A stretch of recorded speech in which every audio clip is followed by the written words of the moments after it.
Radioactif. Radioactif, la radio qui libère la parole des jeunes. Bonjour et bienvenue à tous sur Radioactif, je suis Anastasia et aujourd'hui nous sommes en compagnie de Victor, Zilan et Inès. Donc Victor, de quoi vas-tu nous parler ?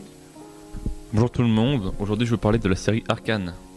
Très bien, merci. Moi je vais vous parler du groupe de musique NTM. Zilan, de quoi vas-tu nous parler ? Bonjour Anastasia, aujourd'hui j'ai décidé de continuer d'évoquer l'univers des séries, mais ça ne sera pas cette fois sur une série horrifique que je vais évoquer, mais plutôt une série traitant une autre de mes passions, la psychologie, car je vais vous parler de Lie to Me. Est-ce que vous en avez déjà entendu parler ? Non. Eh bien, je ne vous en dis pas plus, on découvrira ça ensemble plus tard. Très bien, merci. Et Inès, de quoi vas-tu nous parler ? Bonjour tout le monde, aujourd'hui nous allons aborder le sujet qui est très présent dans notre société actuelle, qui est l'importance du sport chez les jeunes. Très bien, merci. Donc Victor, nous t'écoutons. Arcane est une série qui a captivé les téléspectateurs du monde entier. Cette série, basée sur l'univers du célèbre jeu vidéo League of Legends, a réussi à briser la malédiction des adaptations de jeux vidéo ratés, offrant une expérience télévisuelle qui transcende les frontières du jeu. Arcane se déroule dans la ville futuristique de Piltover et son quartier souterrain Zone.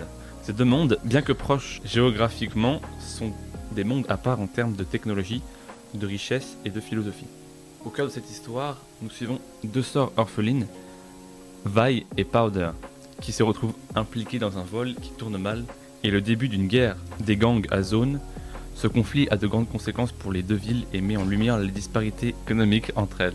L'un des points forts d'Arcane est sans doute son animation époustouflante. Chaque scène est un régal pour les yeux, avec des couleurs vives et un style visuel unique qui donne vie à l'univers de League of Legends. Les visages des personnages sont incroyablement expressifs, capturant chaque étincelle d'émotion et ajoutant une profondeur supplémentaire au récit. Mais Arcane n'est pas seulement une série visuellement impressionnante, elle brille aussi par son récit et ses personnages. La série a réussi à créer un monde massif avec des personnages complexes que vous adorez soutenir ou détester. Malgré de nombreux éléments d'intrigue et une abondance de points de construction des mondes, elle a su rester ancrée dans ces deux intrigues intimes. Arcane a été salué comme un chef-d'œuvre d'une génération, inspirant à la fois les fans et les conteurs pour les années à venir. Que vous connaissez toute l'histoire de Runeterra ou que vous cherchez simplement la prochaine grande série, Arcane offre une histoire passionnante. En conclusion, que vous soyez fan de League of Legends ou non, Arcane est une série à ne pas manquer. Son animation révolutionnaire, ses personnages fascinants et son monde riche en font une expérience télévisuelle incontournable. Alors si vous ne l'avez pas encore fait, dites oui à Arcane. Très bien, merci beaucoup. Donc, à mon tour de vous parler maintenant de Supreme NTM ou simplement NTM, qui est un groupe de rap français. Originaire du département de la Seine-Saint-Denis et composé principalement de deux rappeurs, Joey Star ou Didier Morville et Cool Chien Bruno Lopez, le groupe marque les débuts du rap des années 1990 en France. Formé en 1989 et dissous en 2001, il se reforme en 2008, célébrant les 20 ans du groupe, et en 2018 pour les 30 ans, sans annoncer de nouvel album et pour une tournée événement national. Le groupe est considéré avec IAM comme le premier groupe de rap français ayant marqué le hip-hop français avec un succès à portée nationale et une large médiation. Les deux rappeurs Joey Star et Cool Chien revendiquent leur origine banlieusarde du département 93, c'est-à-dire de jeunes ayant vécu dans un milieu défavorisé. Appartenant à un groupe de graffeurs, le groupe s'appelle à ses débuts 93 NTM, identité représentative de leurs origines. Si NTM est connu avant 1998 pour son hostilité à l'égard de la police, des paroles virulentes et une bataille juridique avec les autorités françaises, le groupe est aussi réputé pour ses paroles ouvertement critiques du racisme et des inégalités de classe dans la société française, portant un constat d'urgence sur l'état des banlieues. Dans ce groupe voulu réaliste ou authentique par ses auteurs, le contraste entre les styles est marqué. Alors que Joey Star a un flow relativement lent, des paroles agressives, des textes plutôt engagés, une voix profonde, résonnante et éraillée, Cool Chien possède un flow plus lyrique, des paroles plus mélancoliques et poétiques. Leur style évolue entre rap hardcore et rap conscient, tout en passant par le rap festif, comme dans le single La Fièvre, qui ont contribué à sa popularité. Certains albums sont clairement influencés par la funk, la soul et le reggae. Au total, 4 albums studio ont été publiés par Sony Music sous le label Epic Records. En 1998, le groupe sort son dernier album Supreme NTM. Ce disque, qui contient le morceau Laisse pas traîner ton fils, connaît un grand succès commercial avec plus d'1 million d'albums vendus. Joey Star et Cool Chien lancent alors chacun leur propre label. Ils font ainsi la promotion de nouveaux groupes et créent de nouvelles branches dans d'autres domaines, tels que l'industrie du vêtement. Cool Chain donne naissance à la marque Too Height et Joe Star créé comme 8. Alors que le groupe existe encore officiellement, sa notoriété est utilisée en 2000 pour promouvoir un duel musical entre deux labels. Malgré la déclaration de Cool Chain en 2004, on en a fini avec NTM en 1998. Le groupe se reforme le temps d'une tournée nationale en 2008. À Bercy, les 3 premiers concerts tournent à guichet fermé, confirmant le succès des retrouvailles attendues par les fans. En 2018, NTM remonte sur scène lors d'une tournée événement national qui célèbre les 30 ans du groupe à nouveau couronné de succès. Et vous, les connaissez-vous? Zilan, à ton tour. J'aimerais vous conter l'histoire de la série américaine psychologique traitant les micro-expressions, Lie to Me. Mais premièrement, qu'est-ce que c'est les micro-expressions? Il s'agit d'expressions faciales brèves et involontaires que le visage humain exprime en fonction des émotions vécues. On parle généralement de micro-expressions lorsqu'une expression faciale dure moins d'une demi-seconde, ce qui est compliqué à analyser à l'œil nu et parfois même avec des outils conçus à ces effets. À la différence des expressions faciales, il est très difficile de feindre ou d'imiter une micro-expression. On ne les choisit pas, elles peuvent trahir un mensonge.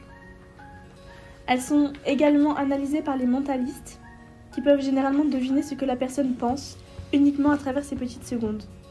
Les expressions faciales peuvent exprimer, suivant les chercheurs, de 6 à 10 émotions universelles, le dégoût, la colère, la peur, la tristesse, la joie, la surprise, voire le mépris, et vous les étudierez davantage dans la série.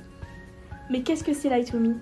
Eh bien, il s'agit d'une série de 3 saisons, créée par Samuel Baum, d'après les théories du docteur en psychologie clinique, Paul Ekman, psychologue américain, pionnier dans l'étude des émotions dans leur relation aux expressions faciales et aux micro-expressions. Elle fut diffusée entre le 21 janvier 2009 et le 31 janvier 2011 sur la chaîne Fox aux États-Unis. De quoi est-ce que ça parle et quel est le rapport de la série aux micro-expressions? Eh bien, la série est centrée sur le personnage de Cal Lightman. C'est un scientifique expert en détection des mensonges. Sa méthode est l'observation des micro-expressions. Lorsqu'il a en face de lui une personne, il étudie ses réactions et c'est ainsi qu'il voit les mensonges de celle-ci. C'est également au son de la voix de la personne qu'il comprend si elle ment ou pas. Cal Lightman a monté sa propre entreprise dédiée à la détection de mensonges. Ainsi, il est sollicité par la police, le FBI, le bureau du procureur ou encore des particuliers pour aider à résoudre des enquêtes criminelles. Vous devez mieux comprendre mon intérêt pour les enquêtes criminelles maintenant. Alors, voir 2 des sujets les plus intéressants sous format télévisé, il n'y a rien de mieux selon moi. Les épisodes sont tous uniques car ils nous témoignent des éléments différents à chaque fois, des expressions différentes et des histoires différentes. Certaines fois, nous sommes tellement pris par l'enquête que nous arrivons même à détecter les micro-expressions et nous émettons nos propres théories là-dessus. Sauriez-vous détecter les micro-expressions? Regardez Lie to Me et vous le découvrirez. Le sport est bénéfique sur le plan sportif, ce qui est une évidence, mais aussi sur le plan psychologique et intellectuel. Il joue également un rôle très important dans la socialisation et constitue un développement personnel important chez l'enfant. Tout d'abord, la principale motivation pour faire du sport devrait être le plaisir. Pour commencer, l'activité physique va améliorer notre humeur, l'image et l'estime de soi, tout en réduisant le stress, l'anxiété et les mauvaises émotions. La pratique d'un sport permet également d'apprendre à gérer ses émotions, comme la rivalité avec les autres et ne pas se laisser submerger. Ces émotions vont permettre de se dépenser et de se défouler dans un certain cadre et de profiter de l'instant présent. Elles sont importantes pour un épanouissement total, en sachant qu'il faut savoir que beaucoup de jeunes se réfugient dans le sport pour fuir la réalité, les problèmes en tout genre ou un sentiment de mal-être intérieur. Le sport va leur permettre d'acquérir de l'assurance, de la confiance en soi, un développement personnel et de pouvoir s'affirmer. Il permet aux jeunes de développer un sentiment d'appartenance à un groupe, ainsi les aider à définir qui ils veulent être et de trouver leur identité. Ce n'est pas seulement un sport, c'est aussi un moment d'échange, de partage, de rencontre avec des personnes issues de milieux différents, ouvrant ainsi leur esprit à d'autres cultures, d'autres méthodes et d'autres valeurs.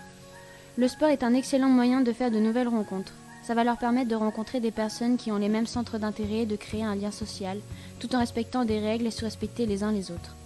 Ce sont des fondamentaux importants dans la vie de tous les jours et de même dans le sport. Cela peut représenter pour certains un dépassement de soi ou un défi que l'on se lance à soi-même et qu'on essaie de relever.